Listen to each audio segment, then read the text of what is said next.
लोग पे ज़्यादा वैल्यू नहीं देना चाहिए। इंडियन आर्मी है वो चाइना को संभाल लेगी, इंडियन आर्मी चाइना को संभालने के लिए आई है, और ये खान साहब को संभालने के लिए हम ही बहुत हैं। क्यों है कि नहीं? खैर कोई बात नहीं, एक शायरी सुनिए। तुम चलाते रह गए पत्थर, मतलब तुम चलाते रह गए पत्थर और हमने हटा दिया 370।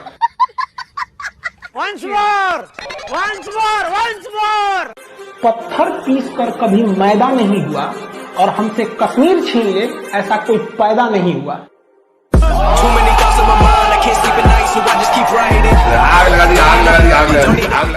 फुल फ्लेजेड एक बड़े पैमाने पर वार होगा इंडिया पाकिस्तान के बीच में, जिसका सबसे बड़ा कारण बढ़ेगा आतंकवाद। और कहीं ना कहीं ये देखने को मिलता ही है, इनके आतंकवाद बहुत भयानक लेवल पे है। इन लोग को लगता है कि पूरी दुनिया में फतह करेंगे लुंगी पहन के यहाँ पर। Too many thoughts on my mind, I can't sleep at night, so I just keep writing. I don't need no help, I don't need opinions, so don't waste my time then. I just been...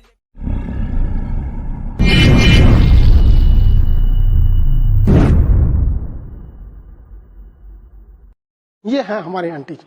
ये भाई साहब इतना ना शादी किया है कि इसके अंदर महिला का गुण आ गया। बताइए, बुढ़ौती में शादी की हमको सबसे बड़ा डर इस बात का है कि इसका जो लड़कवा है कहीं इसकी पत्नियां को लेकर भाग मत जाए।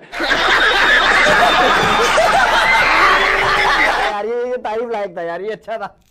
रिटायरमेंट भी एक चीज होता है। अब घुसिया के कौन चीज देख रहे हैं? हमको रिटायर हो जाइए यहाँ पे। हाँ तो देख रहे हैं हम लोग का ब्याह नहीं हो रहा है और आप बुढ़ौती में 3-3 को लेकर घर में। हद है भाई साहब, कोई बात नहीं, बाइडेन आ गए हैं, कोई दिक्कत नहीं, एक और शादी कर लीजिए। समझ रहे हो, समझ रहे हो, समझ रहे हो ना?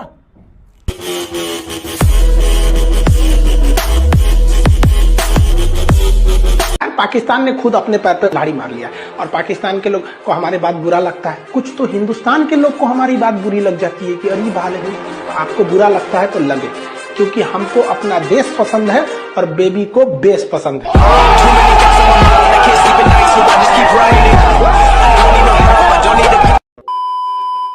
कि जब तक हमारे कश्मीरियों को आजादी नहीं मिलती, पाकिस्तानी कौम उनके साथ खड़ी है, पूरी तरह जद्दोजहद करेगी। आखिरी दम तक हम कश्मीरियों के साथ खड़े रहेंगे। रुको जरा, सब्र करो। चाइना में देखिएगा तो चाइना में मुसलमानों को दाढ़ी रखना अलाउ नहीं है। महिलाएं बुर्का पहनती है तो काट देते हैं, सब जांग घुटना से ऊपर कपड़ा रहना चाहिए, स्कर्ट पहना के घुमाते हैं सब मुसलमानों को। ये पाकिस्तान तब नहीं कहता है कि हम मुसलमानों को बचाएंगे। ये पाकिस्तान को मुसलमान की याद कब आती है? जब कश्मीर मुद्दा आता है तब। वहाँ उगारे घुमा रहा है चाइना में तो नहीं बोलना है तुमको कि इस्लाम खतरे में है। तब तो अरे तुम्हारा बाप है, कैसे बोल देगा तुम वहां पर? 90% लोगों को लगता है कि भारत से युद्ध होगा तो ये लोग जीत जाएंगे। 90%। केवल 10% लोगों को लगता है कि वो हार जाएंगे। और वो 10% जानते हैं कौन है? पाकिस्तान की फौज है।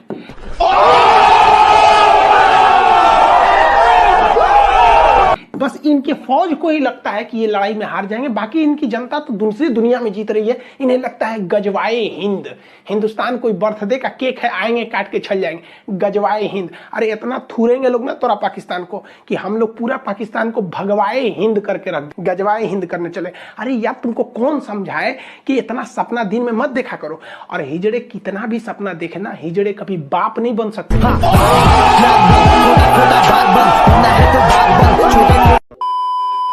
कहते हैं जस करनी तस हो भोग ही पावा। पाकिस्तान ने आतंकवादियों को पाल पोस के बड़ा किया, आज इनको समझ में आता है।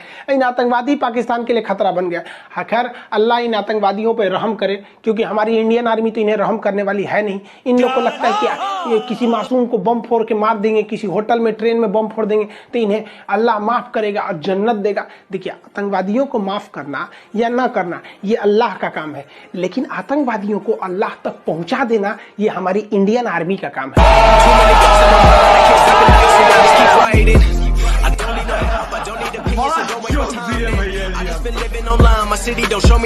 सबसे ज्यादा अगर कोई खुश है जो बाइडेन के आने से या जो बाइडेन के डिसीजन से, सबसे ज्यादा अगर कोई खुश है तो वो आंटी जी खुश है।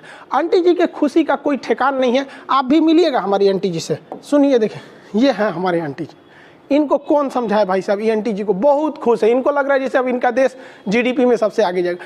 ये भाई साहब इतना ना शादी किया है कि इसके अंदर महिला का गुण आ गया। बताइए बुढ़ौती में शादी की हमको तो सबसे बड़ा डर इस बात का है कि इसका जो लड़कवा है कहीं इसकी पत्नियां को लेकर भाग मत जाए। भाई साहब बेटा की उम्र के जब ब्याह हो जाता है तो बाप को नहीं करना चाहिए। रिटायरमेंट भी एक चीज़ होता है। आप घुसिया के कौन चीज़ देख रहे हैं, हमको रिटायर हो जाइए यहाँ पर। हद देख रहे हैं हम लोग का ब्याह नहीं हो रहा है और आप बुढ़ौती में 3-3 को लेकर घर में। हद है भाई साहब, कोई बात नहीं, बाइडेन आ गए हैं, कोई दिक्कत नहीं, एक और शादी कर लीजिए। बाइडेन चाहता है तो ही है, समझ में आएगी नहीं, मत घुसिया के देखिए हमारे ये देखता है। खैर आप लोग समझ में आ गया होगा, बाइडेन के आने से बहुत ज़्यादा इफेक्ट नहीं पड़ने वाला है, क्योंकि आज के वक्त में हमारा भारत ऐसा है कि हमें छोड़कर आप विश्व की कल्पना ही नहीं कर सकते।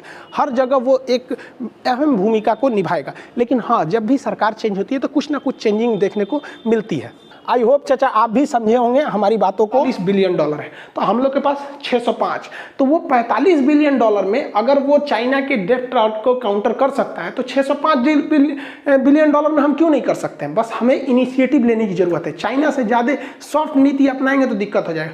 अभी पाकिस्तान वालों के पास इन सजरों का अलग झमेला है, ये 68 नंबर पर आते हैं सर। भाई बांग्लादेश आप ही से टूटा था, याद है कि नहीं, 1971 में। लेकिन आप लोग को थोड़े याद रहेगा, आप लोग को तो केवल कश्मीर याद है। हम कश्मीर लेंगे भैया, पूर्वी पाकिस्तान आपका था, चला गया, उसको कहते हैं लेंगे, समझ में आता है। बांग्लादेश 1972 में बना, आपकी रैंकिंग है 68 चाचा, इधर देखिए, और बांग्लादेश की रैंकिंग है 44, आपसे अच्छा हो गया।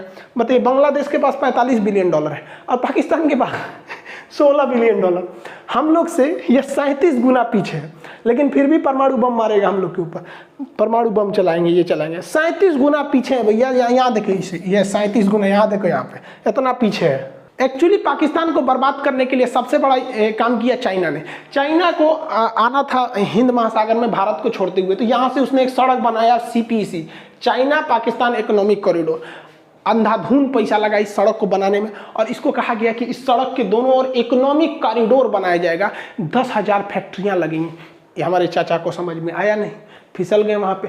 10,000 फैक्ट्री मतलब खिलवाड़ है, 10,000 फैक्ट्री, कोनो फैक्ट्री नहीं लगा। उल्टे इन लोग पे ऊपर इतना भयानक कर्जा हो गया कि कर्ज